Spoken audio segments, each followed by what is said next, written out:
अस्सलाम वालेकुम। तो जैसा कि पता है कि पीएसएल के बारे में भी खबरें चल रही हैं और टी20 वर्ल्ड कप भी सर पर है, बाइकाट की खबरें। आज हमने सोचा कि पीएसएल के बारे में थोड़ी सी बात कर ली जाए। कल से तो वर्ल्ड कप की ही बातें होंगी, जाहिर सी बात है, वर्ल्ड कप स्टार्ट हो रहा है, पाकिस्तान का नीदरलैंड से मैच है। सबसे पहले बात करते हैं पीएसएल की रिटेंशन की। हमारे साथ सिद्दीन भाई मौजूद है, ये पीएसएल को बड़ा क्लोजली देख रहे हैं। जो सारी टीमें उन्होंने अपनी रिटेंशन अनाउंस कर दी, 2 टीमें तो नहीं आई है। तो हम सिद्दीन भाई सबसे पहले बात करते हैं लाहौर कलंदर के बारे में। मेरे पास लिस्ट है, इन्होंने प्लैटिनियम में रिटेन किया है शहनशाह अफरीदी को, डायमंड में अब्दुल्ला शफीक को। अब्दुल्ला शफीक टी20 के प्लेयर मुझे लगते नहीं है वैसे। गोल्ड में सिकंदर रजा को उनको उन्होंने करना ही था, क्योंकि लास्ट टाइम जो वो फ्लैट बगल के आए थे तो उनको शायद उसका वो मिला है। सिल्वर में मोहम्मद नईम, ये कोई मेरे ख्याल में नए खिलाड़ी है। ये इनके ओपनर आते हैं और बड़े एग्रेसिव प्लेयर हैं। तो आप इस पे बात करते हैं कि हम बताएं इसके बारे में, क्या कहते हैं आप? यार वैसे तो है ना, लाहौर ने अपने हिसाब से सही रिटेंशन की है, क्योंकि इनके कैप्टन है प्लेटिनम में। क्योंकि इस दफा इन्होंने जो पीसीबी ने नया रूल किया ना, पहले फ्रेंचाइज को एक वो अपॉर्चुनिटी थी कि वो एक प्लेयर की कैटेगरी गिरा के उसको ब्रांड एम्बेसडर या वो कर देते थे, लेकिन इस दफा अब वो चीज खत्म हो गई और आपके पास सिर्फ 4 प्लेयर ही अब। अच्छा है, थोड़े नए कॉम्बिनेशंस बनेंगे, टीमें नहीं। अच्छा, मुझे एक चीज पूछनी थी। पिछले दिनों लाहौर का एक वो हो रहा था, क्या कहते हैं, ग्राउंड में खड़े हुए थे, फखर जमान साहब वहां बैठे हुए थे। उन्होंने सवाल पूछा कि आप हारिस रऊफ को देखना चाहेंगे लाहौर कलंदर में? तो ऑडियंस ने कहा हम नहीं देखना चाहेंगे। तो हारिस रऊफ तो चले गए, साथ में फखर जमान कहाँ से चले गए? यार बस असल में है ना, क्योंकि फकर का अगर आप हर दफा का देखें, इनका लाहौर का जो ट्रैक फकर जमान तो पक्के थे लाहौर कलंदर के साथ यार। तो इनका जो ट्रैक रिकॉर्ड है ना, वो फकर का ऐसा है, ये फकर को रिलीज करते हैं और फिर हर दफा पहली पिक में ले लेते हैं। मतलब ये इनका इरादा है फकर को खरीद लेंगे। हारिस रऊफ को मुझे नहीं लग रहा लाहौर इस दफा खरीदेगी। हारिस रऊफ के बुरे दिन चल रहे हैं, सबसे ज्यादा विकेट लेने वाले खिलाड़ी टी20 में पाकिस्तान के, सबसे ज्यादा स्कोर खाने वाले भी, वो एक अलग बात है। और उनको टी20 वर्ल्ड कप में रखा, माइक हैसन के जो साथ मामला थे एशिया कप वाले, और अब लाहौर कलंदर ने भी उनको रिलीज कर दिया है। तो लाहौर कलंदर देखते हैं। और सब बात करते हैं अपनी टीम की, इस्लामाबाद की हम बाद में करेंगे। कराची किंग की, कराची किंग हमेशा एक ऐसे खिलाड़ी क्यों लेती है जो बिल्कुल ही किसी काम के नहीं होते? यार मुझे है ना उनका थॉट प्रोसेस जो है ना समझ नहीं आता। अभी इन्होंने इरफान नियाजी को रिलीज करके खुशदिल शाह को रखा है गोल्ड में। Exactly, मैं हर टीम अपना मेन प्लेयर, कराची का सबसे बड़ा मसला ये एक प्लेयर पे काम करती है, जो यंग प्लेयर होता है उस पर थोड़ा सा काम करके उसको छोड़ देती है। कराची में काफी प्लेयर रह चुके हैं, इमाद वसीम, बाबर आजम, आई थिंक शुएब मलिक भी और आफरीदी भी कराची से खेल चुके हैं। सबसे बड़ी बात अगर आप देखो, हर चीज उसामा मीर कहाँ से किया। उमर एक लेफ्ट आर्म स्पिनर था स्टार्टिंग में जो दुबई में होता था, इन्होंने उसको ट्रेन करते हैं कि हम उनको उस पर काम कर रहे हैं, उसके बाद उसको छोड़ देते हैं। अच्छा, ये जो पिक्स है प्लैटिनियम, डायमंड को, इससे टीमों की सोच भी मालूम हो जाती है। जैसे कराची ने रखा है हसन अली को, अब्बास आफरीदी को, खुशदिल शाह को, और साथ बेको इमरजेंसी में रखा है। तो मुझे लग रहा है कि कराची किंग ज्यादा बॉलिंग को सोच रही है। मोस्टली अगर आप देखो ना, कराची किंग का जो शुरू से थोड़ा मसला रहा है ना, उनको बॉलिंग में थोड़ा प्रॉब्लम रहा ही है। और उसके बाद मुझे तो इनकी सिचुएशन जो है ना, जिस हिसाब से टीम पिक करते हैं ना, ऑलराउंडर्स पे ज्यादा प्रेफर करते हैं। अब मैं उनके उसका बयान दे रहा था कि कराची किंग्स ने ये कहा कि भाई वार्नर ने उनको कहा कि हसन अली को रिटेन करो, वरना ये वार्नर को रिटेन करने वाले। कराची किंग के लास्ट टाइम कप्तान कौन थे? कराची किंग के लास्ट टाइम कप्तान, बड़ा अच्छा सवाल है, मुझे याद नहीं है, सीधी बात है। तुम्हें याद है? नहीं, मुझे भी याद। चलो, अगर आप लोगों को याद हो तो बता देना भाई, हम लोगों को याद नहीं है। अब आते हैं इस्लामाबाद यूनाइटेड। लाल कलर की जर्सी, सबसे ज्यादा मशहूर टीम पीएसएल की, शादाब खान को रिटेन किया है। डायमंड में इन्होंने किसी को पूछा ही नहीं। सलमान इरशाद बॉलर है शायद इनके। एंड्रयू गॉस यूएसए से इनका ताल्लुक है, वैसे साउथ अफ्रीका के खिलाड़ी हैं जो यूएसए की तरफ से खेलते हैं और अच्छे ऑलराउंडर हैं। अच्छा, अगर आप देखें ना, इस्लामाबाद का जो मेन आइडिया रहा है ना, वो लोकल प्लेयर्स पे ज्यादा इन्हिसार करते हैं, और ये जो बाहर के प्लेयर लेते हैं वो एग्रेसिव उठाते हैं। अच्छा, इस्लामाबाद यूनाइटेड मेरे ख्याल में पीएसएल की वो टीम है जिससे सबसे ज्यादा खिलाड़ी पाकिस्तान में आए और इस टाइम खेल भी रहे, क्योंकि वो लोकल प्लेयर पे ज्यादा होता है ना। अगर आप उनके अगर आप देखो जो इनकी अगर रिलीज प्लेयर की आप लिस्ट देखो, नसीम शाह पाकिस्तान, इमाद वसीम बनाए उन्होंने नसीम शाह को। तो ये आजम खान भी तो है हमारे। आजम खान कहाँ जाएंगे, मोइन खान के बेटे? तो वही आजम खान, फिर इनके सलमान अली आगा साहब, हमारे आगा जी कप्तान। ये सारे जो है ना, अब ये मुझे लग रहा है आगा जी को रिलीज इसलिए किया गया है कि हमारे पास है 3 नई टीमें। मुल्तान सुल्तान बेचारे रिजवान को तो मुझे नहीं लगता अब की दफा कोई लेगा, मैं ईमानदारी से बता रहा हूँ। जैसे पीसीबी के उनके मामला चल रहे हैं, तो रिजवान तो शायद पीएसएल में भी नजर नहीं आएंगे। अब आगा जी के पास 3 टीमें होंगी। मुल्तान सुल्तान शायद उसके कप्तान हो, सियालकोट के भी कप्तान हो सकते हैं, और शायद वो हैदराबाद के भी कप्तान हो सकते हैं। लग रहा है कि वो कप्तान होंगे किसी न किसी जगह पे भाई। अगर लेकिन अभी क्योंकि देखो, मुल्तान का भी ऐसा है कि मुल्तान की अब ऑक्शन होने जा रहा है। तो पहले 9 तारीख को ऑक्शन है। पहले ये था कि मुल्तान जो है वो पीसीबी के उस पे थी, तो उस टाइम पे ये था कि कोच और कैप्टन पाकिस्तान मगर टीम का अच्छा नहीं फैसला था। है, जैसा कि हमने लास्ट वीडियो में भी कहा था, पिछली जो ऑक्शन हुई थी हमने कहा था इसको ऑक्शन पर जाना चाहिए, अगले साल क्यों जा रहे हैं भाई, इसी साल चले जाओ, और बहुत अच्छा किया।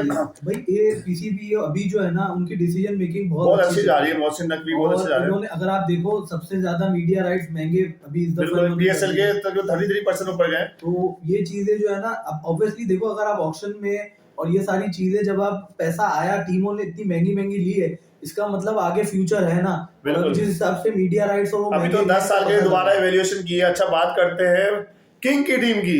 जानते हैं ना किंग को आप, पाकिस्तानी किंग जो आजकल फेल नजर आ रहे हैं, सिर्फ किंग उनको मालूम नहीं क्यों कहा जाता है। समझिए किस टीम की बात कर रहा हूँ मैं। पेशावर जल्मी। पेशावर जल्मी ने क्या खूब काम किया, उन्होंने सैम अयूब को भी रिलीज कर दिया प्लेटिनियम से। हाँ, उन्होंने कहा बाबर आजम को तो शायद इनके कप्तान भी यही होंगे। वो यही है। सुफियान मुकीम को स्पिनर में रखा और अब्दुल समद अच्छा खेलते हैं, अच्छे हिटर अच्छा हैं। हिटर। और अली रजा को इमर्जिंग में रखा है, शायद वो T20 के बॉलर है हमारे, हाँ, ये under-19 अंडर 19 के। इसके बारे में क्या कहेंगे? इनकी अगर आप यंग रिटेंशन देखा जाए ना तो यंग रिटेंशन सही है, लेकिन अगर इनका जो मेन पंगा था वो ये मतलब था। पेशावर जल्मी का ये नहीं है कि वो काफी खिलाड़ियों को चांस अच्छा, देता है लेकिन इनको। इनका ये था कि कोई एक प्लेयर पे इनकी वो भी चल रही थी कि उसको ये लोअर कैटेगरी में वो कर रहे थे, उसने पैसे बहुत ज्यादा मांग लिए, जो जावेद आफरीदी का ट्वीट भी चल रहा है। अच्छा अच्छा अच्छा हाँ, अच्छा, वो हो कह सकता है रहे भाई। हैं- वो कह रहे हैं कि लोअर कैटेगरी पे एक मसला आ गया है कि प्लेयर बहुत ज्यादा पैसे मांग रहा है, ट्रिपल चौपल कुछ। तो इनके लास्ट कप्तान बाबर आजम ही थे। बाबर आजम ही थे। बेसिकली इनकी जो जंग थी वो यही थी कि साइम अयूब को रखें तो या मुझे बाबर जो लग आजम रहा है को। कराची किंग के जो लास्ट कप्तान थे वो इनकी रिटेंशन लिस्ट में नहीं है। वार्नर थे ना, हाँ, गुड। क्योंकि वार्नर थे। वार्नर के असल में सीन ये वो यही कह रहे थे कि वार्नर को इन्होंने रिटेन करना था, लेकिन इन्होंने क्योंकि वार्नर जो नॉर्मली पीएसएल फ्रेंचाइज और जो बाकी फ्रेंचाइज क्रिकेट के अंदर होता है कि लोकल प्लेयर पे ज्यादा इन्हिसार बिल्कुल होता है, बिल्कुल। तो वो कह रहे हैं कि वार्नर ने हमें कहा कि भैया आप हसन अली पे ज्यादा इन्हिसार करो, लोकल प्लेयर करो। अब इससे आपको देखें तो क्या असर अली को कप्तान बनाने जा रहे हैं ये? नहीं, कप्तान इनका अभी जो है ना फैसला ये बाद में ही होगा, अच्छा, क्योंकि कराची किंग ये वाहिद टीम है जो सारी चीजें करने के बाद कैप्टन का फैसला करती है। उनको अपना रास्ता नहीं पता होता भाई। अच्छा, अब हम आते हैं कोयटा ग्लैडिएटर। इस जमाने में बड़ी मशहूर टीम हुआ करती थी, आजकल इनको अपना रास्ता समझ नहीं आता। इन्होंने अबरार अहमद को रिटेन किया प्लैटिनियम में, डायमंड में उस्मान तारिक को शायद इस वजह से किया जो उनकी हालिया परफॉर्मेंसेस चल रही है, उसमें उस्मान तारिक बड़े रोशन सितारे हैं। और हसन नवाज गोल्ड में ये हमारे जो 5 नंबर के, और ये शमाइल हुसैन अंडर 19 वाले लग रहे हैं मुझे इमर्जिंग में। अच्छा, इन्होंने क्या करा है, इन्होंने एक और किंग है पाकिस्तान क्रिकेट के, वो तो वाकई किंग है, बॉलिंग के किंग जिसे कहा जाता है, और जो उन्होंने बॉलिंग में साबित भी किया, पाकिस्तान टीम को T20 वर्ल्ड कप क्या कहते हैं चैंपियन ट्रॉफी कप जितवाई। उनके जो उनके साथ हुआ वो एक अलग बात, उनको रिलीज कर दिया। बेसिकली देखें वो यही था कि एक प्लेटिनम आपने रोकना है। अब तो आपको क्या लगता है आमिर को लेंगे? ये आमिर को लेंगे, क्योंकि मैं आपको बताऊं, अच्छा, लास्ट इस टीम ने भी अपने कप्तान को नहीं रखा। इनकी पिछला कप्तान रायली रोसो थे ना। हाँ। और सऊद तारिकी क्या नाम है, सऊद शकील की बातें हो रही थी, सऊद शकील भी नहीं है भाई। असल में वो यही हुआ ना, क्योंकि आपके पास एक तो 4 की रिटेंशन है। अब अगर आपने 4 में देखना वैसे ये अच्छा कर दिया पीसीबी ने, इंटरेस्टिंग कर दिया थोड़ा सा ना। ये जरूरी है ना भाई। देखो हर कुछ साल के बाद अगर आप आईपीएल भी देखो, ये हर कुछ साल बाद ना आपको टीम, वरना वो एक ही कॉम्बिनेशन चलता रहता है। अब लाहौर की टीम के अंदर देखो, इस्लामाबाद में देखो, सारे पाकिस्तानी। पेशावर ने तो मुझे लगता है सिर्फ फैन बेस की वजह से बाबर आजम को रोका यार। पेशावर का है ना, क्योंकि अगर आप देखो लास्ट 2-3 साल से जो पेशावर का डाउनफॉल भी शुरू हुआ है ना, वो ये हुआ है कि उन्होंने अपनी कोर को छोड़ दिया। अगर आप देखो ना, जो टीमों ने अपनी कोर को छोड़ा है ना, वो टीम पछता रही है। कोयटा भी शामिल है उसमें। कोयटा ने पहले छोड़ा था, लेकिन उसके बाद अब आप यार कोयटा ने देखा जाए उमर अकमल, अहमद शहजाद लोगों के साथ सही नहीं किया। ये वो खिलाड़ी थे जिन्होंने कोयटा को बहुत आगे तक लेके गया। उसके बाद जो भी इनके पीसीबी से मामला थे, जो भी मामला थे, उसके बाद इनको पिक करना ही छोड़ दिया। हालांकि ऐसा नहीं था वो अच्छा नहीं खेल पा रहे थे। मैं वही कह रहा हूँ, और शायद इस सीजन में उमर अकमल शायद वापस आ जाए। देखो अहमद शहजाद का तो मैंने सुना है, क्योंकि वो शायद हैदराबाद या कहीं वो प्रैक्टिस भी कर रहा था नेट पे, पिछले दिनों मैंने तस्वीर देखी थी। क्योंकि अब देखो यार, मैं ये कहता हूँ, जब टीमें बढ़ती है ना तो आपके पास पूल भी बढ़ जाती है। अब आपके इतने प्लेयर्स है ना, मैं बहुत से प्लेयर्स जो आपके शुरू के उसमें थे, अब एहसानुल्लाह लास्ट टाइम किसी ने पिक नहीं किया था। हाँ, वो अब आप देखो उससे कुछ मसले मसाइल भी थे एल्बो के। और वो दूसरी चीजें भी है ना। अच्छा, टीमें बढ़ेंगी तो आपको तो मुल्तान सुल्तान का कुछ नहीं पता, अभी 9 तारीख के बाद पता लगेगा। दूसरी आती है हमारे पास सियालकोट स्टेलियंस, बड़ा नाम है T20 क्रिकेट में, पाकिस्तान का एक सबसे मशहूर नाम है। अगर आप उस जमाने में क्रिकेट देखते हो, सियालकोट की टीम को, जिसमें शुएब मलिक, इमरान नदीर, पाकिस्तान के बड़े बड़े खिलाड़ी खेला करते थे, लगातार हमारी T20 वर्ल्ड कप जीतती वही थी। ऐसा ही है। तो बड़ा मशहूर नाम है, उनके बाद भी कोई रिटेंशन जाहिर सी बात नहीं होगी। हैदराबाद वाले अलग दुनिया में चल रहा है भाई, वो बोलता है मैं कुछ नहीं खरीद रहा, मैं डायरेक्ट पिक भी नहीं कर रहा, मैं ऑक्शन में जाऊंगा, वहां जो मुझे लगेगा मेरे पास पैसे भी ज्यादा होंगे और मैं खरीद लूंगा। अच्छा, ये ऑक्शन में अब मैं आपको बताऊं, क्योंकि बहुत सी टीमों ने जो कुछ प्लेयर अपने छोड़े होंगे ना, वो उनको वापस साइनिंग करने का सोच रहे होंगे और वहां उनको हैदराबाद तंग करेगा। और ये हैदराबाद कुछ और सोच के अपने सारे पैसे बचा लिए। अभी हम किसी और वीडियो में बात करेंगे, डायरेक्ट साइनिंग जो है वो तो हैदराबाद ने वो भी नहीं की है। हाँ, वो क्योंकि जो इन्होंने एक डायरेक्ट। तो आप PSL में नॉर्मली किस टीम को सपोर्ट करते हैं? यार नॉर्मली है ना, मैं क्योंकि कॉम्बिनेशन देखता हूँ, जो कॉम्बिनेशन अच्छा लगता है ना, मैं कोई एग्जैक्टली एक टीम को पकड़ के नहीं फिर भी नॉर्मली एक बंदे की होती है कि टीम ये टीम चलो है।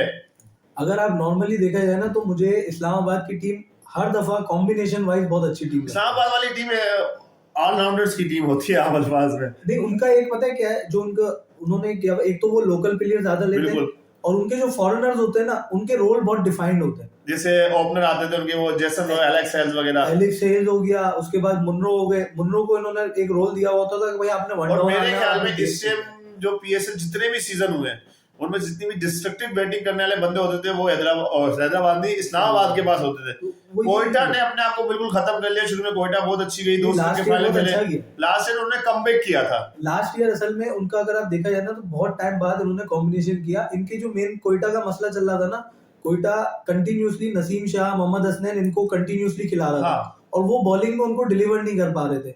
और सेम मसला कराची किंग्स का। तो यार बिल्कुल नजर से गायब हो गया है। हाँ, वो कराची किंग्स का ये सीन था कि वो आमिर और इमाद के अलावा और कोई बॉलर वो ढंग का पिक नहीं करते थे। और सबसे अगर देखा जाए पिछले जितने भी 8 या 9-10 सीजन हुए हैं, सबसे बुरी पिक ना मुझे कराची किंग की लगती है। कराची किंग करता क्या, लोग सोशल मीडिया भरा होता है, भाई क्या ले लिया यार। अच्छा, कराची किंग में सबसे मजे की बात पता है क्या होती है? अगर आप देखो, या तो वो ऑलराउंडर बिल्कुल नहीं लेंगे, हाँ, या ऑलराउंडर लेंगे तो स्पिनर्स ले लेंगे। पता नहीं कौन उनका ऐसा बंदा है जो कॉम्बिनेशन नहीं बना रहा था। देखो क्रिकेट में सबसे ज्यादा चीज मैटर करती है कॉम्बिनेशन। आपके पास बॉलर होते हैं, आपके पास ऑलराउंडर होते हैं, आपके पास टॉप ऑर्डर होता है, आपके पास मिडिल ऑर्डर होता है, आपके पास ओपनर्स होते हैं, एक अच्छा कॉम्बिनेशन बनता है। PSL अगर आप फ्रेंचाइज क्रिकेट देखो ना, फ्रेंचाइज क्रिकेट के अंदर सबसे बड़ा वो होता है आपके पास, एक तो एग्रेसिव ओपनर होना चाहिए। सेकंडली तो बाबर आजम को पेशावर ज़ल्मी ने क्यों लिया, छोड़ो सबको यार, ये बताओ। सेकंडली मिडिल ऑर्डर और फिर फिनिशर होना चाहिए। कराची मुझे लग रहा है विदाउट फिनिशर होती है। मुझे लग रहा है बाबर आजम पेशावर ज़ल्मी से ओपनर नहीं खेलने वाला इस बार।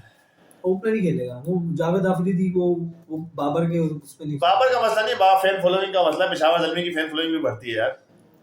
ऐसे पाकिस्तान में सबसे ज्यादा जो फैन फॉलोइंग है वो बाबर आजम की, इसमें कोई दो राय नहीं है। जैसा वो अभी खेल रहा है वो एक अलग बात है, पहले एक जमाने में अच्छा भी खेला करता था। चले हम इसमें भी देखेंगे, अभी तो T20 वर्ल्ड कप आ रहा है, उसके बाद देखेंगे। अभी PSL में 9 फरवरी को इवेंट होगा। आपको क्या लग रहा है कौन सी टीम हो रही है किस मामले में?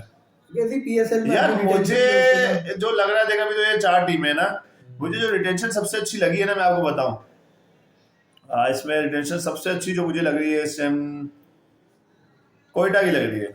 कोयटा ने रिटेंशन में अच्छा किया, क्योंकि अबरार अहमद है, बड़े अच्छे स्पिनर है, किसी बैट्समैन को तंग करते। उस्मान तारिक जिनका एक्शन दुनिया को समझ नहीं आ रहा वो है, फिर हसन नवाज है बीच में, इन्होंने इनको तो रिटेन कर लिया। अब इनके पास, और ये मेरे ख्याल में इतने, अबरार अहमद 7 करोड़ में रिटेन है, मैं वैसे ही बता दूं। मजे की बात ये है, बाबर आजम की 7 करोड़ के मजे की, बाबर आजम 10 पे नहीं 7 करोड़ लिखा हुआ आ रहा था यार, मैंने कल देखा था 10 पे। तो अब देखते हैं। और जिन्होंने इमर्जिंग किया है उन्होंने अपने पर्स में पैसे बचा लिए हैं, सबसे अच्छा काम ये करा है। अब वो सिल्वर में किसी को खरीद सकते हैं, ऐसा ही है। चले फिर देखेंगे इंशाल्लाह क्या होता है। आप लोग भी देखें, हम भी देखेंगे कि क्या होता है। अभी तो बाइकाट चल रहा है भाई, मजा आएगा ऑक्शन पे। चलो इंशाल्लाह ऑक्शन देखते हैं, फिर वो जब कार उठा के प्लेयर खरीद लेंगे उसको देखेंगे।